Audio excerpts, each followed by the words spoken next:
Amang. Ito pa ang gulay. Idagdag mo na dyan sa gulay na binigay sa'yo ng anak.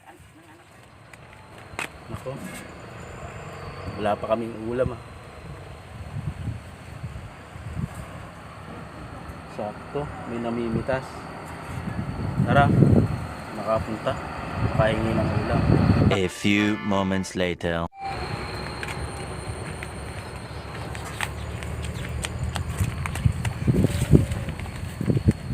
Opo. Ay, ano po yun? Pwede po makahingi ng gulay? Ay, hindi po.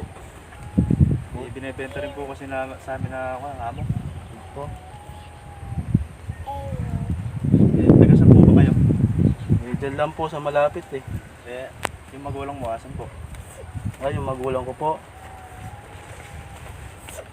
Yung tatay ko po kasi nakulong.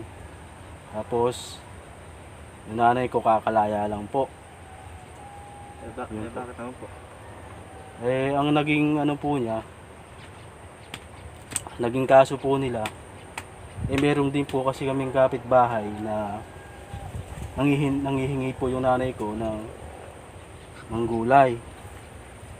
Ayun po. Kaya po nakulong sila. Ganun po ba? Ito po, marami po. Kunin nyo na rin po itong sitaw at yung okra. Ay, Ito po.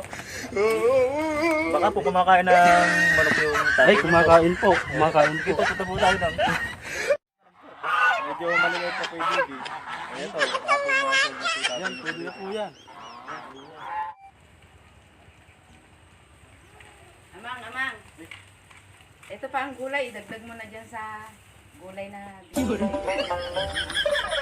Ako yung nanay nung nagbigay. Sakaling makaano. Binay mo na yan. Salamat po.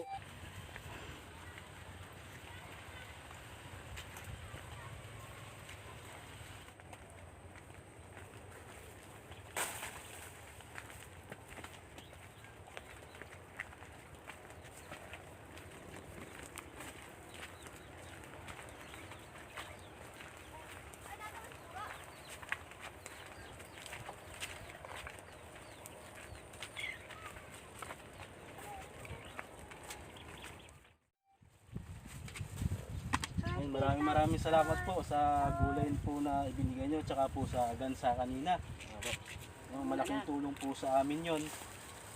Maraming salamat po. At ang Panginoon na po ang bahala na magbalik po sa inyo ng inyong pong kabutihan ng puso.